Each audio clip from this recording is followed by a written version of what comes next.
오늘 하나님의 율법이라는 제목으로 함께 말씀 생각해 보겠습니다. 예수님께서 감람산에서 했던 마지막 설교, 마태복음 끝부분에 나오는데 설교에서 마지막 때에 일어날 일에 대해서 다음과 같이 말씀하셨습니다. 마태복음 24장 12절에 불법이 성함으로 많은 사람의 사랑이 식어지리라는 말씀이 가만히 생각해 보면 지금 그 말씀이 성취된 때가 아닌가 싶은 생각이 들지요. 모든 권위에 대한 부정, 부모의 통제도 거의 사라지고 결혼의 서약도 우습게 부정되고 모든 영역에서 불법이 왕성합니다. 이렇게 불법이 성하게 될 때 사람들의 마음은 냉랭해지고 사랑도 식어지고, 그래서 이 사랑이 식어진다라는 말이 사람과 사람 사이에서도 사랑이 식어지지만 하나님에 대한 사랑도 식어지는 때가 이제 말세거든요.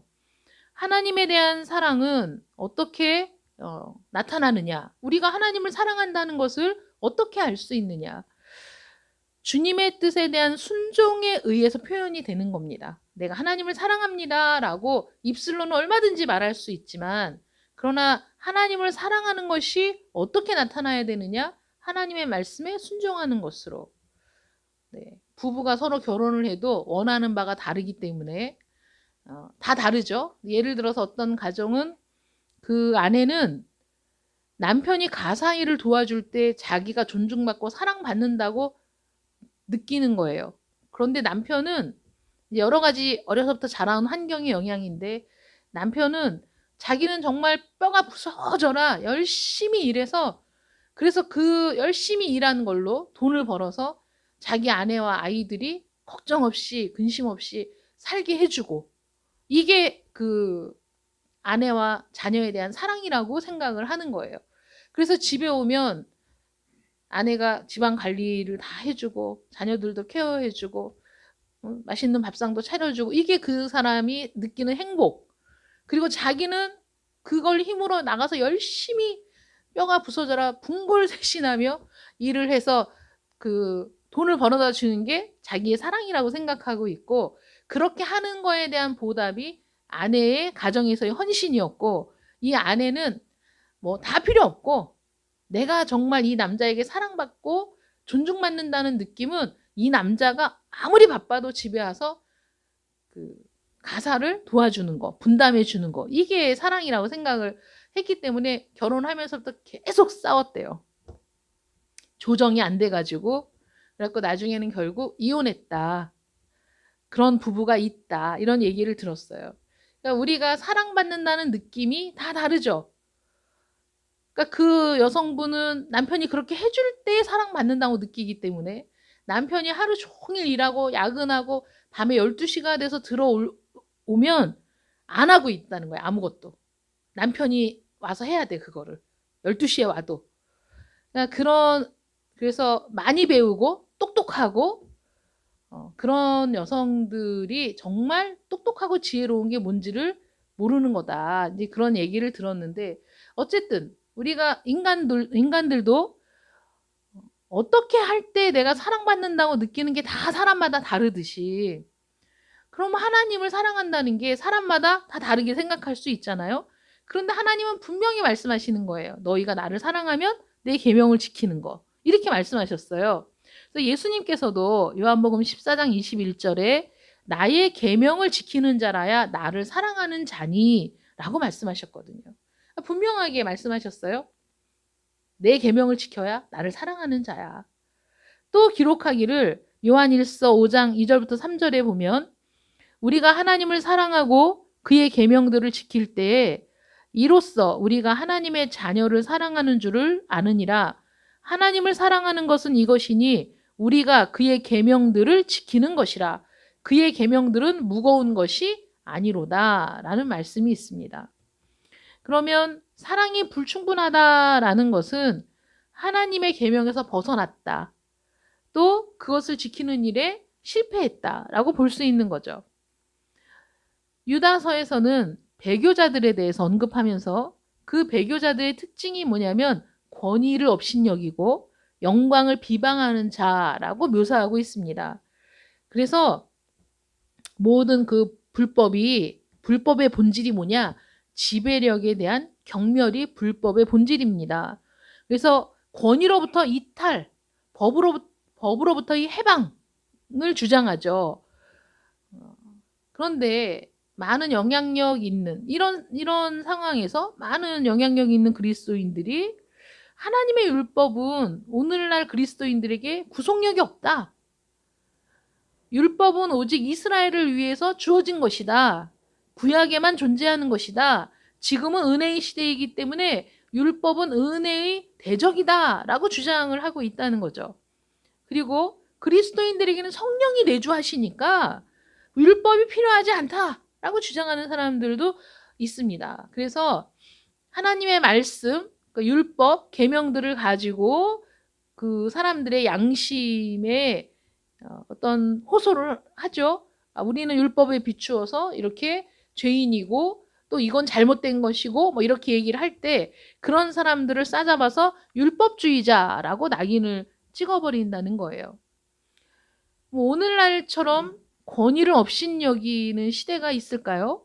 뭐 오늘날처럼 그 우리 위에 있는 권위에 대해서 우습게 생각하는 때가 또 있었을까요?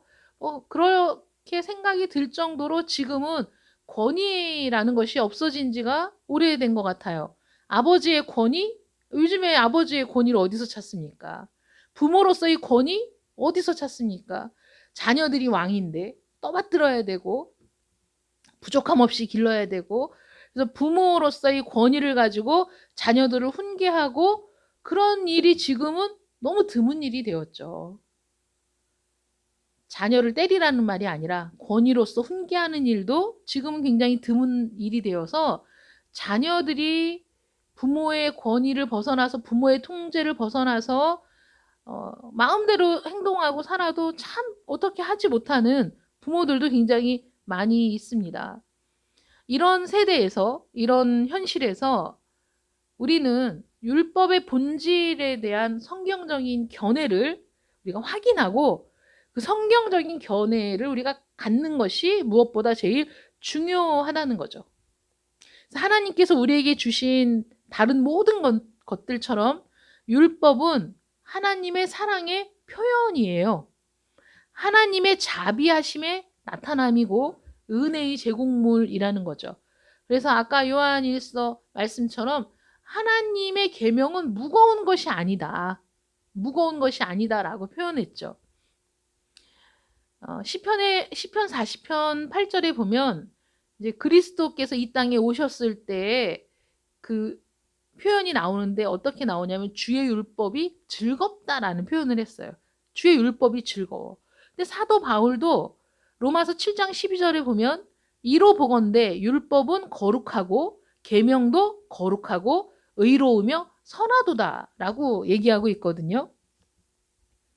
그렇다면 우리 인간들이 율법을 경멸하거나 아니면 뭐 이미 그건 폐기된 것과 다름없다라고 여긴다거나 그것은 지금 시대에는 효력이 없다고 얘기하는 것은 얼마나 우리가 하나님 앞에 큰 죄를 짓고 있는 것인가 라는 생각이 드는 거죠. 율법이 하나님의 사랑의 표현이라면 내가 너희를 이렇게 사랑해 라는 것이 율법이라면 우리는 율법에 대해서 어떻게 대답을 해야 되는가? 하나님의 율법에 대해서 하나님이 율법을 주셨는데 그럼 우리는 율법에 대해서 싫어요 하나님 무거워요 아우 생각만 해도 머리 아파요 라고 우리가 반응을 해야 되는가? 다윗은 이렇게 반응했어요. 다윗은 내가 주의 법을 어찌 그리 사랑하는지요. 내가 그것을 종일 작은 소리로 읊조리나이다. 이게 지적인다 이런 뜻이 있어요. 되새긴다는 뜻도 있고 지적인다는 뜻도 있어요. 새들이 막 지저귀는 소리를 들으면서 우리는 새가 운다 이렇게 표현하고 외국에서는 새가 노래한다 이렇게 표현하잖아요. 어쨌든 그 지저귀는 하나님의 말씀을 입에 두고 막 그 말씀을 그 되새기는 거죠. 그래서 그 말씀을 되새기는데 왜 되새기냐면 내가 너무 좋아서 율법을 너무 사랑해서 라고 다윗이 고백하고 있어요. 그래서 거룩한 하나님의 사랑으로 율법이 제공되었고, 우리가 지난주 들은 말씀처럼 하나님의 율법에 대해서 이스라엘 백성들이 좋습니다, 우리가 그 율법을 지키겠습니다 라고 약조했다고 그랬죠. 그래서 언약을, 거룩한 언약을 맺게 되어서 이스라엘은 하나님의 자녀들, 하나님은 이스라엘의 하나님, 그래서 모든 민족 중에 제사장 나라가 되고, 그 언약을 지키면 하나님께서 말할 수 없는 풍부한 복을 그 이스라엘에게 약속하셨다는 거죠. 근데 계약이기 때문에 지키지 않으면 거기에 따른 그 데미지는 감수해야 되는 거죠. 풍성한 복만큼. 여러분, 우리가 계약을 맺을 때 그 계약이 어떤 거냐에 따라서 그 계약이 파기됐을 때 감수해야 되는 불이익은 비례되는 거죠. 비례. 그 내가 받는 수혜만큼 또 데미지도 입게 되는 거잖아요. 우리 아들하고 얘기하면서도, 야, 너는 이렇게 하나님과의 약속을 밥 먹듯이 어기면서 하나님은 너에게 약속을 지켜야 된다는 그 말도 안 되는 생각을 버려라. 제가 그렇게 얘기했어요. 왜냐하면 우리는 그러죠. 우리 아들 특징이 아프면 맨날 기도해달래잖아. 기도해주세요, 기도해주세요. 한시인데도 막 불러서 무슨 일이냐고 하면 좀 와보라고. 그래서 가보면 여기가 아프다, 저기가 아프다, 기도해달라. 야, 진짜 네가 믿음이 있어서 기도해달라는 거냐? 정말 기도하면 하나님이 낫게 해주신다는 그런 확신이 있어서 기도해달라고 하는 거니? 물어보면, 그러니까 기도해달라고 하는 거래. 뻔뻔하기가 이루 말할 수가 없어요. 뻔뻔해요. 하나님께 자기가 필요할 때는 기도해달라, 뭐 응답해달라, 복을 달라, 건강을 달라. 우리는 하나님 앞에 요구하죠. 우리는 늘 뻔뻔하게 요구를 해요. 그런데 우리는 하나님께 지켜야 할 것들을 지키지 않아. 그러면서도 하나님은 해주길 원해. 이게 얼마나 말이 안 되는 소리입니까, 사실. 그래서 하나님께서 우리에게 사랑으로 율법을 제공하신 반면에 그 왜 율법을 주셨느냐? 왜 율법을 통해 우리의 삶에 어떤 구속을 두셨느냐? 율법의 가장 중요한 목적이 뭐냐면 하나님의 권위를 유지하는 거예요. 하나님의 권위. 이스라엘 백성들은 주님의 통치 아래에 그들이 있다는 것을 늘 기억해야 돼요. 우리가 하나님의 통치 아래에 있다. 그걸 기억하는 기준이 뭐냐? 율법이라는 거죠. 이게 율법의 필요성입니다. 피조물은 주님이 창조주로서 권리가 있음을 인정하는 상태에서 살아야 됩니다. 아니, 자녀가 부모가 계실 때 부모 아래 있음을 늘 기억하고 살아야죠. 그래서 최소한의 통제에 순종해야 됩니다. 자녀들은 부모의 말씀에 순종해야 돼요. 여호와 하나님께서 아담을 위해 에덴 동산을 창설하시고 거기에 아담과 하와를 두셨을 때, 그때 하나님께서 그에게 가장 먼저 하신 명령이 뭡니까? 말하자면 그것은 모든 율법을 아우르는 하나에 집중시킨 율법이었어요. 모든 동산의 모든 것들은 다 네가 다스리고 네가 먹어도 되고 다 해도 돼. 여러분, 아담에게 약속하신 복이 얼마나 놀라운 건지 여러분 알고 계시죠? 그에게 창조 세계를 다스릴 권한을 주셨어요. 하나님이 모든 세계를 창조하시고 그리고 아담에게 그 피조 세계를 다스릴 권한. 그러니까 말하자면 이 지구상에서의 왕과 같은 존재 아닙니까? 다스릴 권한을 주시고 생육하고 번성하게 하시고, 그리고 하나님이 만들어주신 것들을 아무 노력 없이 아무 대가 없이 누리게 하셨잖아요. 그런데 그는 그 모든 것들, 자기 눈에 보이는 모든 것들, 모든 동물들, 모든 식물들, 모든 바다의 것들 다 다스리고 그러면서 땅에 충만하도록 생육하고 번성할 모든 복을 받아 누리는 대신에 그는 하나님이 자신의 창조주이심을 기억해야 했다는 거죠. 그래서 하나님이 어떤 법을 두셨나요? 에덴 동산 중앙에 선악과, 그 선악과는 먹지 말라고 말씀하셨죠. 보지도 말고 탐내지도 말고 먹지도 마. 그것은 하나님께서 금하신 유일한 단 한 가지의 조항이었어요. 그 조항은 하나님의 권위를 인정하라는 거죠. 하나님의 창조주로서의 권위 밑에 굴복하라는 거죠. 그럼 그거 하나만 지키면 그 외의 모든 것들은 다 허용이 된 겁니다. 제공이 된 거예요. 누리면 되는 겁니다. 그런데 모든 것으로 만족하지 못했던 거죠. 결국은 하나님의 권위에 굴복하기 싫어하는 마음이었던 거예요. 창조주로서의 하나님의 권위를 인정하고 싶지 않았던 겁니다. 그래서 하나님과 같이 되고 싶었다는 거죠. 그 마음이. 그래서 아담과 하와가 하나님의 권위에 도전하고 거기에 불복하고 그래서 선악과에 손을 대는 일이 있었던 겁니다. 그래서 하나님께서 창조주로서 가장 작은 것, 모든 것을 다 주시고 그 한 가지의 것을 지켜달라고 명령했을 때 그들은 거역했습니다. 그런데 그 하나님께서 출애굽기 19장, 20장 말씀을 쭉 통해서 하나님께서 그들을 창조하신 창조주이실 뿐만 아니라 그들을 피로 값주고 사셔서 그의 백성이 되었다라고 말씀하시죠. 피조물일 뿐만 아니라 구속한 백성이라는 거예요. 그래서 우리 지난주에 나눈 말씀 중에 내가 애굽 사람에게 어떻게 행하였음과 내가 어떻게 독수리 날개로 너희를 업어 내게로 인도하였음을 너희가 보았느니라. 세계가 다 내게 속하였나니 너희가 내 말을 잘 듣고 내 언약을 지키면 너희는 모든 민족 중에서 내 소유가 되겠고 라고 말씀하십니다. 그리고 그 다음 장 오늘 본문 말씀 2절에 보면 나는 너를 애굽 땅 종 되었던 집에서 인도하여 낸 내 하나님 여호와니라 라고 말씀하시죠. 그리고 십계명을 시작하는 거예요. 왜 십계명을 주시느냐? 왜냐하면 하나님이 이들을 종 되었던 곳에서 사신 분이세요. 구속자이십니다. 이들의 주인이시죠. 그래서 십계명을 주는 거예요.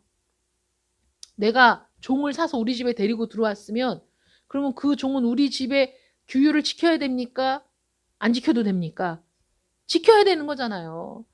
하나님이 종이었는데 대대로 노예로 살아야 될 상황이었는데 그들 애굽에서 하나님이 그 강한 손을 펴사 놀라운 이적을 베푸시고 그들을 구해내셨어요. 그들의 능력이 아닙니다. 그들의 힘이 아니었어요. 그들의 숫자 200만 명이라는 숫자로 할 수 있는 일이 아니었습니다. 하나님의 능력으로 그들을 이끌어내셨고 홍해에서 건져내셨고 그리고 지금 3달째 들어서는 이 시점에서 이스라엘은 광야에서 누구도 죽지 않고 굶지 않고 여기까지 하나님의 은혜로 생존해 왔습니다. 그래서 이제 하나님은 당신의 모습을 드러내시면서 그러니 너희에게 계명을 주는데 너희가 이 계명을 듣고 지키면 어떻게 하신다고요? 하나님이 이들에게 이들이 도저히 누릴 수 없는 모든 복을 주시겠다는 거예요. 그러니 이스라엘 백성들이 그 언약에 싫습니다 할 이유가 없는 거죠. 여러분들이 만약에 태초로 돌아가 여러분들이 아담의 지위에 있다고 생각해 보세요. 그 모든 것들을 거절할 이유가 없지요. 그래서 하나님은 이들의 지위를 회복시키시고 그래서 이들에게 하나님이 놀라운 은혜를 베푸시겠다는 거예요. 이들이 열심히 땀 흘려서 농사를 지으면 소득은 그거에 100배, 60배, 30배가 되게 해주신다는 거예요. 이들의 떡반죽 그릇에 그 떡반죽이 떨어질 날이 없게 하신다는 겁니다.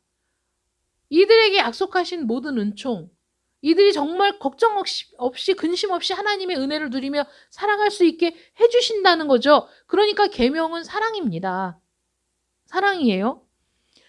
그래서 하나님께서 이스라엘을 놀라운 은혜로 다스리시고 온유와 인내로 그들과 관계를 맺으시면서 모든 필요를 공급하시는 것을 보았어요. 근데 이제는 하나님이 의로운 요구를 하시는 거예요. 너희가 내 백성이라면 의롭게 살아야 돼. 선하게 살아야 돼. 제대로 바르게 살아야 돼.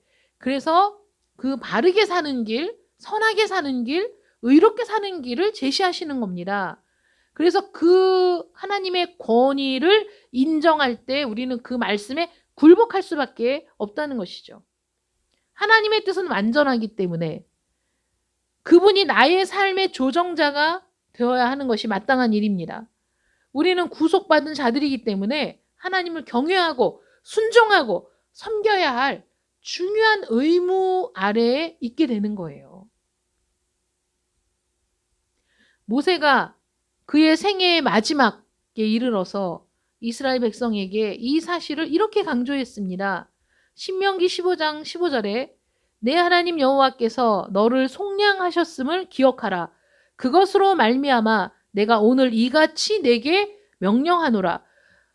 모세가 하나님의 말씀으로 이들에게 명령할 수 있는 근거가 뭐냐? 하나님이 너를 속량하셨기 때문이라는 거예요.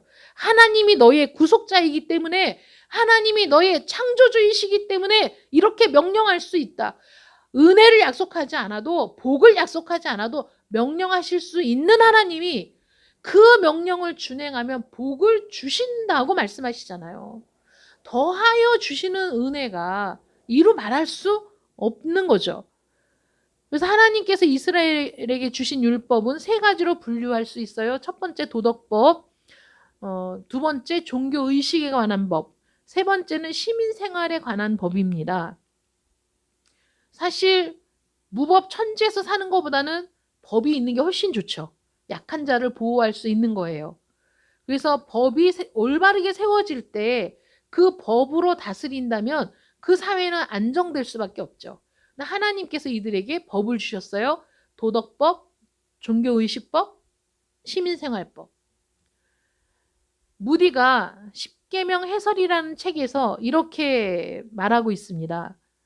호렙산에서 하나님이 모세에게 주신 계명은 그 백성들의 귀에 선포된 바로 그때 이후로 그랬던 것처럼 오늘날에도 한결같이 구속력이 있다. 유대인들은 다음과 같이 말한다. 즉 율법이 팔레스타인에 있을 때 주어진 것이 아니라 광야 속에서 주어진 것은 율법이 모든 열방을 위한 것이었기 때문이다. 라고 기록하고 있어요. 우리는 십계명이 모든 사람들에게, 특히 그리스도인들에게 구속력이 있다고 생각해야 됩니다. 왜냐하면 첫째, 위대한 창조자의 권위가 하나님에 의해서 선포되고 그 피조물에 의하여 시인되는 것이 옳고 지당하기 때문이다. 하나님이 창조주이시기 때문에 그분이 선포했을 때 피조물들이 그것을 시인하고 인정하는 것이 옳은 일이기 때문이라는 거죠. 아담을 창조하셨을 때 요구하신 것, 모든 건전한 정신을 가진 자마다 그것이 옳은 것임을 시인할 수밖에 없잖아요. 아까 제가 말씀드렸잖아요. 아담에게 요구한 것이 무리한 것도 아니었고 그건 당연히 하나님이 온 세상을 창조하신 창조주로서 마땅한 권위이고 그것도 하나님은 최소한의 권위를 인정하라고 아담에게 요구했던 것이다. 다시 살펴봐도 그것은 아담에게 있어서 너무나 놀라운 은혜의 약속이었다. 그런데 아담이 그것을 거역한 일이었다는 거죠. 시편 103편 20절에 보면 능력이 있어 여호와의 말씀을 행하며 그의 말씀의 소리를 듣는 여호와의 천사들이여 여호와를 송축하라 라고 기록되어 있습니다. 천사들도 모든 피조세계도 하나님을 찬양하고 송축하는 것이 마땅한 일이라는 거죠. 오직 불법의 천사들, 불법의 영들만이 모든 피조물이 하나님의 율법을 준수할 책임이 있다는 것을 비난하는 거죠. 못하게 하는 거죠. 에덴 동산의 그 뱀처럼 야, 너희도 하나님이 될 수 있어. 하지마. 안 해도 돼. 라고 속삭였던 것처럼 오늘날에도 우리들에게 그렇게 속삭이고 있는 거죠. 야, 이 시대에 무슨 율법이야. 야, 이 시대에 무슨 십계명이야. 그런 거 필요 없고. 그래서 이미 오래전부터 네 마음대로 해. 네 뜻대로 해. 네가 제일 중요해. 라는 말들이 굉장히 많이 쏟아져 나왔죠. 물론 우리는 중요합니다. 소중해요. 하나님이 사랑하는 존재로서 소중합니다. 그러나 내가 제일 중요해? 내가 제일 잘났어? 여러분, 자존감과 자존심이 다르다는 거 아시죠? 자존감은 자기를 존중하는 마음, 자신을. 자존심은 자기가 제일 잘났다는 마음.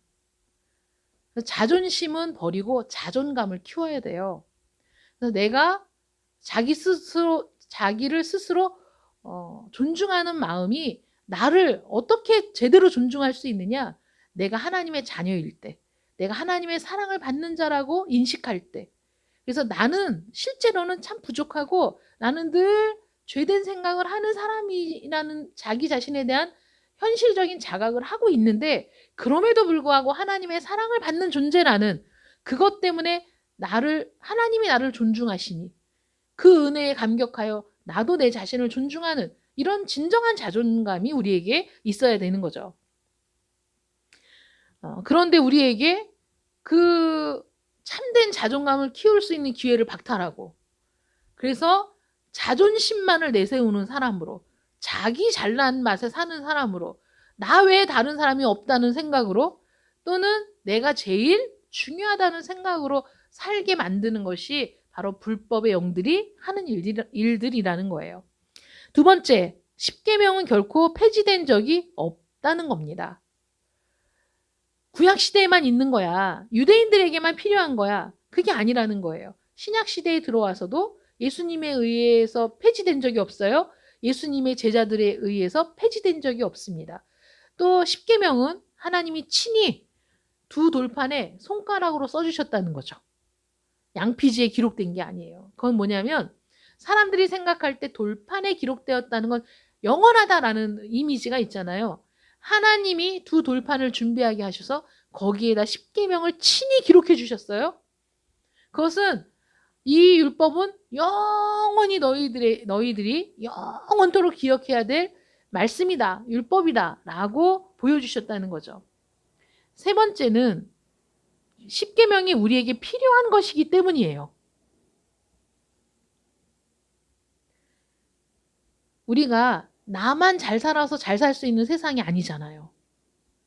내 자녀만 보호한다고 내 자녀가 안전한 세상이 아닙니다.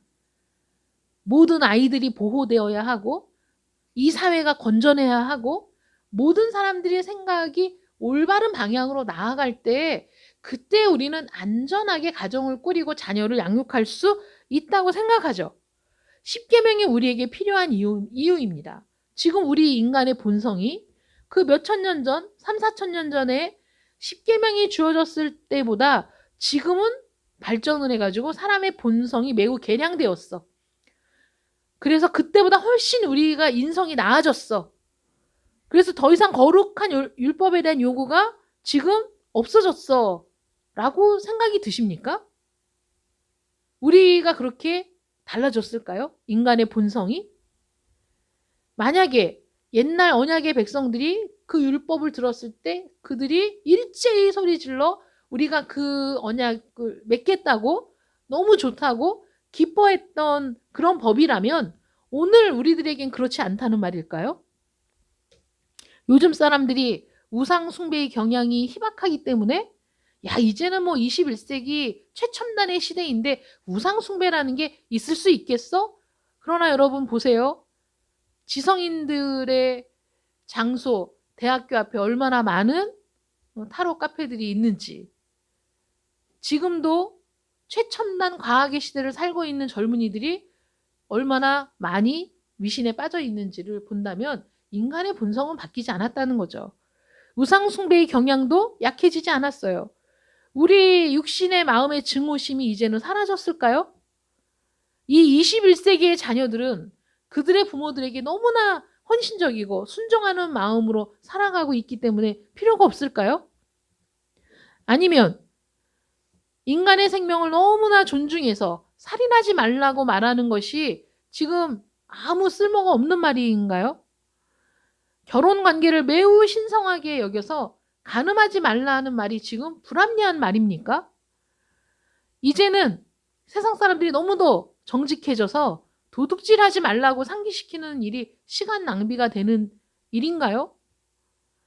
오히려 오늘날의 형편을 고려할 때 십계명은 이 땅의 강단에서 우레소리처럼 천둥소리처럼 울려 퍼져야 할 필요가 있다는 것이 사실이 아닌가 하는 거죠. 네 번째, 예수님께서 친히 존중하셨기 때문입니다. 예수님도 율법 아래에 나신 바 되셨다고 갈라디아서 4장 4절에서 말하고 있고요. 우리 주님이 아까도 말씀드렸지만 시편 40편 8절에 나의 하나님이여 내가 주의 뜻 행하기를 즐기오니 주의 법이 나의 심중에 있나이다 라는 말씀을 완전히 이루신 분이 우리 주님이시죠.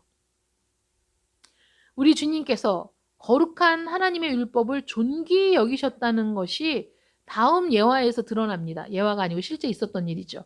한 율법사가 예수님을 시험하여 물었습니다. 선생님, 율법 중에는 어느 계명이 가장 큽니까? 예수님이 이렇게 대답하세요. 내 마음을 다하고 목숨을 다하고 뜻을 다하여 주 너의 하나님을 사랑하라 하셨으니 이것이 크고 첫째 되는 계명이요.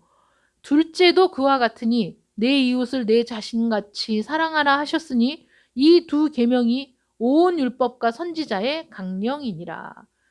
우리가 하나님의 그 십계명에 대해서 공부를 했으니까 아시지만 하나님을 사랑하는 것과 이웃을 사랑하라. 이 두 가지로 압축해서 주님이 말씀하셨으나 그 두 가지는 무엇을 압축한 것이라고요? 십계명을 압축한 것이라고요.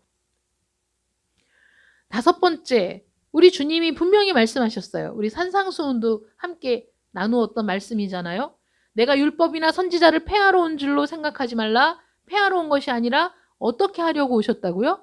완전하게 하려고 오셨다고 하셨죠. 진실로 너희에게 이르노니 천지가 없어지기 전에는 율법의 1.1획도 결코 없어지지 아니하고 다 이루리라. 이 주님의 말씀이에요. 그러므로 누구든지 이 계명 중에 지극히 작은 것 하나라도 버리고 또 그같이 사람을 가르치는 자는 천국에서 지극히 작다 일컬음을 받을 것이요. 누구든지 이를 행하며 가르치는 자는 천국에서 크다 일컬음을 받으리라. 그러니 예수님에 의해서 율법이 폐기되었다는 말도 말이 안 되는 거죠. 신약성경에서도 여섯 번째, 신약성경에서도 이렇게 가르칩니다. 로마서 3장 31절에 그런즉 우리가 믿음으로 말미암아 율법을 파기하느냐? 그럴 수 없느니라. 도리어 율법을 굳게 세우느니라. 여러분, 율법주의자가 되자는 게 아닙니다. 율법을 그 글자대로 준수하자는 것도 아닙니다. 그러나 예수님께서 말씀하신 것처럼 율법의 정신, 종교적인 의식법은 지금 없어졌지만 그 율법의 정신, 그 도덕법, 그것은 우리가 충분히 지금도 준수해야 할 가치 있는 법이고 하나님께서 그 율법을 준수할 때 주시겠다고 약속하신 축복도 여전히 유효하다는 것을 여러분 잊지 마시길 바랍니다. 그러므로 그 율법 앞에서 이 사랑하는 우리 하나님의 계명을 순종하고 지키는 것은 내가 하나님을 얼마나 사랑하시는지에 대한 증거가 된다는 거. 그래서 그것이 내 새로운 마음, 나의 새로운 본성, 나의 속사람에게는 그것이 기쁨이 된다는 거예요. 그게 기쁨이야. 하나님의 말씀을 듣고 하나님의 말씀대로 순종하고자 하는 것이 내 마음의 기쁨이다. 그래서 사도 바울이 이렇게 얘기합니다. 사도 바울이 오호라 나는 공고한 자로다. 이 사망의 몸에서 누가 나를 건져낼 수 있을까? 자기의 죄악된 육신의 모습을 볼 때 낙심하고 절망할 수밖에 없는데 그 바울이 나중에 이렇게 고백해요. 내 속사람으로는 하나님의 법을 즐거워하되. 그 다음에 이렇게 얘기합니다. 그런즉 내 자신이 마음으로는 하나님의 법을, 육신으로는 죄의 법을 섬기노라. 이게 뭡니까? 내 육신은 육체를 갖고 있는 한 참 어쩔 수 없는 부분이 있어. 이 부패한 마음. 이 부분을 내가 죽기 전에는 남아있기 때문에 이 부분은 어쩔 수 없으나 그러나 내 마음에 새 마음을 주셨는데 새 영을 주셨는데 나로 거듭나게 하셨는데 그 생명은 하나님의 법을 섬기고 있어. 하나님의 법을 즐거워해. 그러면 여기에 집중하면 되는 거예요. 여기에. 하나님의 법에 집중하는 나의 새 마음이 나의 새 영이 앞으로 점점 더 왕성해지면 되는 거죠. 그리고 하나님은 그것을 붙들고 구원의 종착역까지 우리를 인도하신다는 거예요. 그래서 우리도 그렇게 고백할 수 있기를 원합니다. 하나님, 제 마음으로 나의 이 속사람은 하나님의 법을 즐거워합니다. 하나님의 법을 섬깁니다. 하나님, 이 마음이 점점 더 강력하게 해주세요. 점점 더 이 마음이 왕성하게 해주세요. 내 겉사람은 점점점 줄어들고 죽어가고 오히려 내 속사람은 점점 더 왕성해져서 내가 정말 하나님의 법을 즐거워하고 따르는 복된 삶이 되게 해주세요. 우리는 그런 간구를 해야죠. 날마다. 여러분, 하나님의 말씀이 지난주 말씀처럼 하나님께서 이스라엘 백성과 새로운 언약을 맺으십니다. 하나님의 율법을 주십니다. 그 율법은 우리를 사랑해서 주셨습니다. 그 율법은 하나님은 우리의 창조주 되시고 우리는 피조물 되신다는 동의입니다. 그런데 그 법을 지킬 때 하나님은 말할 수 없는 은혜와 복을 약속하셨습니다.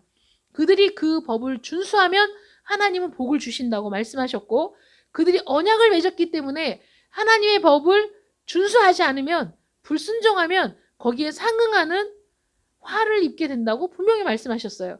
이스라엘 백성들은 아멘, 아멘, 아멘 화답하고 그 언약을 맺었습니다. 오늘날도 마찬가지입니다.